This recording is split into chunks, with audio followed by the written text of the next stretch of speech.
Live from Fargo and serving you on TV, online, and on the go. This is Valley News Live at 6.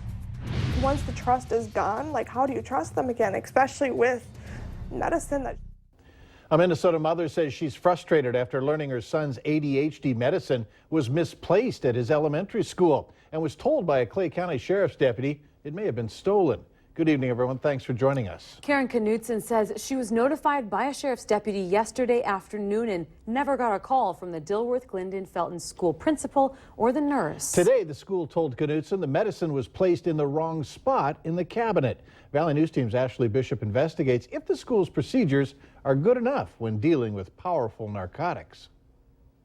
Knutson says her 10-year-old son Garrett takes medication for his ADHD every day at about 8 a.m. She says her son has been taking the medicine at the school for the past 2 years.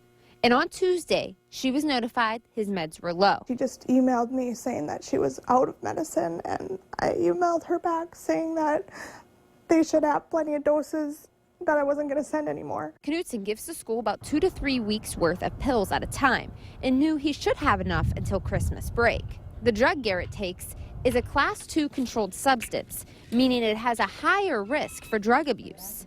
She says she didn't hear anything more from the school nurse about the pills until the sheriff's deputy called her. The officer said that the school is the one that contacted them saying that the medicine was stolen. The district says after investigating, they found that the pills were not stolen but misplaced, which Knutson says shouldn't have happened. She says she wants the district to have more procedures in place for properly handling students' medicines. What do they currently do when you drop off medicine? Is there anything that's done? I mean... No, I just hand it to the nurse and she says thank you.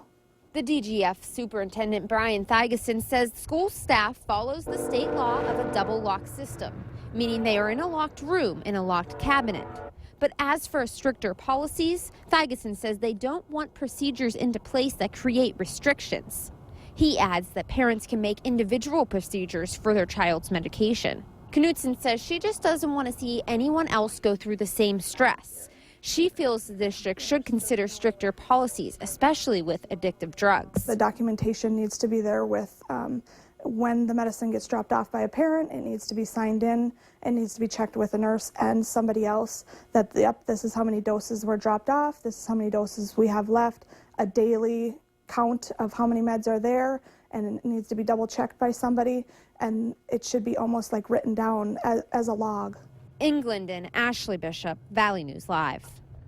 Knutson adds that she has left a message with the school nurse and asked to pick up the pills. She plans to give them to her son herself from now on.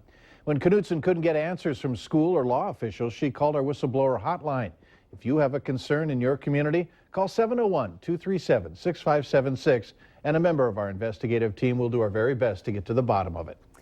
Well, we're having a nice, quiet evening so far after lots of sunshine today, but those temperatures are starting to dip down. Let's head to the Weather Center to talk with Hutch about tonight. Hutch? Indeed they are. Grab the jacket if you're heading out after a gorgeous sunset. Well, we've had a lot of great pictures shared with us on our Facebook page of frosty sunrises and, well, beautiful sunsets. Hey, we talked last night about all the snow. Visible satellite imagery right here shows that we have that snow remaining on the ground in the Southern Valley. Look at how that impacted high temperatures today, Stephanie. Up north, Can-Do, Langdon, near 50 for highs. Well, we only saw upper 20s and low 30s where there is 3 to 6 inches of snow on the ground here in the Southern Valley. Tonight, temperatures falling through those 20s through the evening. Light wind, a pleasant evening. Looks like we'll see cold weather again during the overnight and a little warm up to talk about. We'll do just that here in a few minutes. But we got a lot of snow to melt out there. Yeah, We're doing the job, but it's a slow process. Because it's cold. It is. All right, thanks, Hutch. We are learning much more about the couple behind yesterday's mass shooting in San Bernardino, California, leaving 14 dead, 21 wounded. The way police describe it, the suspects had been planning for weeks, if not months, to do some serious damage, including how to build bombs and military-grade explosives. On their bodies in the car, they had 1,600 rounds of ammunition.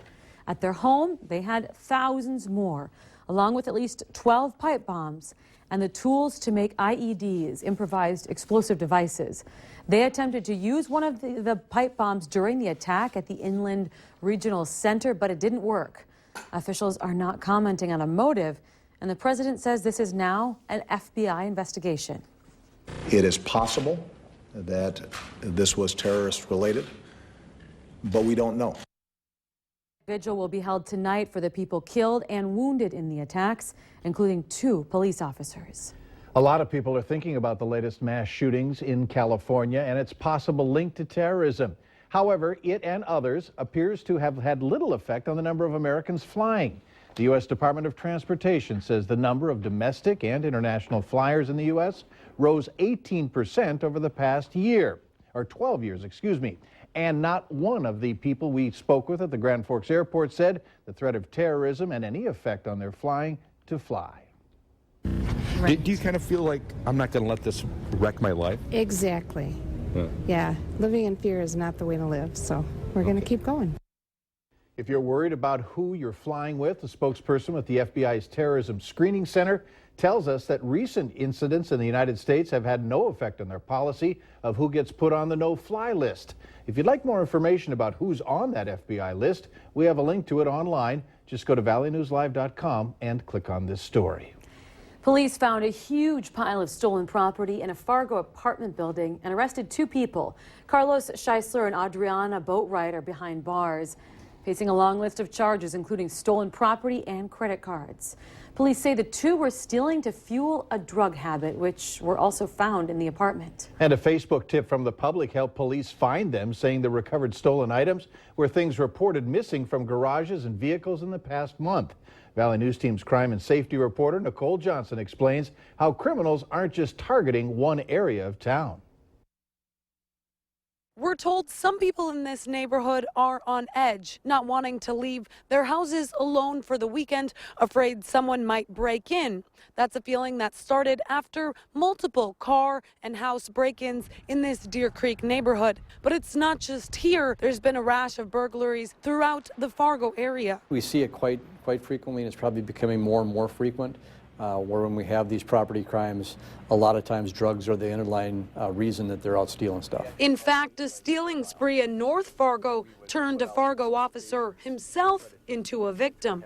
Police are still looking for 2 of his badges and 3 of his weapons. It's frightening, but it also reminds people that, you know, we're citizens of the city just like everybody else, and we take precautions just like a normal citizen would. I can tell you that most of the burglaries up in that North Fargo area, the people had deadbolt locks on their front doors and they were kicked in. So they weren't easy targets, in other words. Police are still reminding you, no matter how safe you feel, make sure you lock up. Reporting in South Fargo, Nicole Johnson, Valley News Live. Police also say with the amount of stolen property they found during the recent arrest, there might be more people facing charges. The Fargo Police Department is turning to the public to help find 2 missing teens. They are looking for 16-year-old Angie White Lightning and 13-year-old Destiny Norquay. Both were last seen on November 28th. Both girls have brown hair and brown eyes. Here are pictures of them. Police don't have a description of what Destiny was wearing when she was last seen, but Angie was last seen wearing possibly a red shirt and black pants. If you have any information on either of these girls, you're asked to contact Fargo Police. A local vape shop owner believes so strongly that e-cigarettes can help you quit smoking, he's giving away 4,000 of them for free. It's happening this weekend at the Infinity Vapor in downtown Fargo.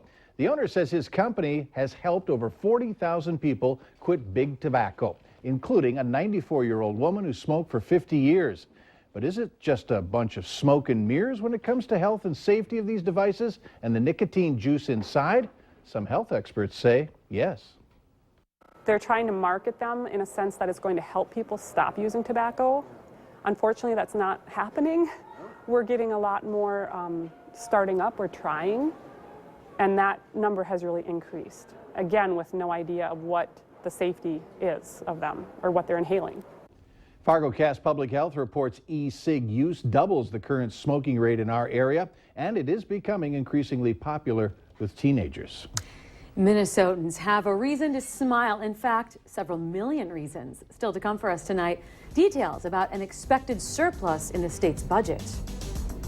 Very quiet weather across the nation's midsection as another storm system hits the Pacific Northwest. I'll have details on the rest of your work week's outlook coming up right after this.